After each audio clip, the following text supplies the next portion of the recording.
Hi friends, இந்த வீடியோவில் வந்து நம்ம என்ன பார்க்க போகிறோம் அப்படின்னு கேட்டிங்கன்னா, இப்போ வந்து நம்மளோட கங்குவா திரைப்படம் ரிலீஸ் ஆகி கிட்டத்தட்ட 9 நாட்கள் முடிஞ்சிருக்குங்க. ஸோ 9 நாட்கள் முடியல நம்மளோட கங்குவா திரைப்படம் எத்தனை கோடி வசூல் செஞ்சிருக்கு, ஸோ அந்த ஒரு விவரத்தை பற்றி அந்த வீடியோ டீட்டெயிலாக பேச போகிறோம். ஸோ நவம்பர் 14 செம்ம பெரிய பிரம்மாண்டமான எக்ஸ்பெக்டேஷன்ஸில் பயங்கரமான ரிலீஸ் ஆன திரைப்படம் தான் நம்மளோட கங்குவா திரைப்படம். இந்த திரைப்படம் வந்து கிட்டத்தட்ட பேன் இண்டியா ஹிட் ஆகும் அப்படின்ட்டு வந்து படக்குழுவினரும் சரி, நம்மளோட சூர்யா ஃபேன்ஸும் சரி, நம்ம எல்லாருமே வந்து ரொம்ப பெருசாக எதிர்பார்த்துட்டு இருந்தோம். சூர்யாவோட கரியரில் one of the best and இதுமாரி வந்து நடித்ததில்ல. அந்த மாதிரி வந்து இந்த திரைப்படத்தை கிட்டத்தட்ட பாகுபலி ரேஞ்சுக்கு யோசிச்சோம் அப்படின்னு கண்டிப்பாக சொல்லலாம்.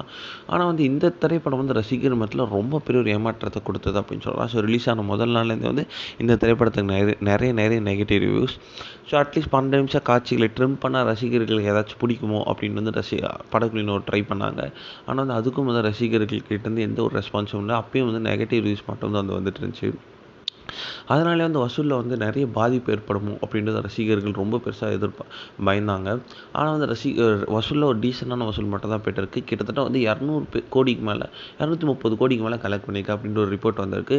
ஏன்னா வந்து நம்மளோட கங்குவா திரைப்படம் கிட்டத்தட்ட 3 நாட்கள் வந்து 127 கோடி கலெக்ட் பண்ணியிருக்குங்க.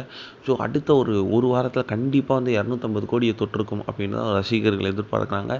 ஸோ இன்னும் அஃபிஷியல் போஸ்ட்டை வந்து ப்ரொடக்ஷன் கம்பெனிகிட்ட வந்து இன்னும் விடலை. ஸோ விட்டால் வந்து செமையாக இருக்கும் அப்படின்றதுல எந்த ஒரு சந்தேகமும் இல்லை.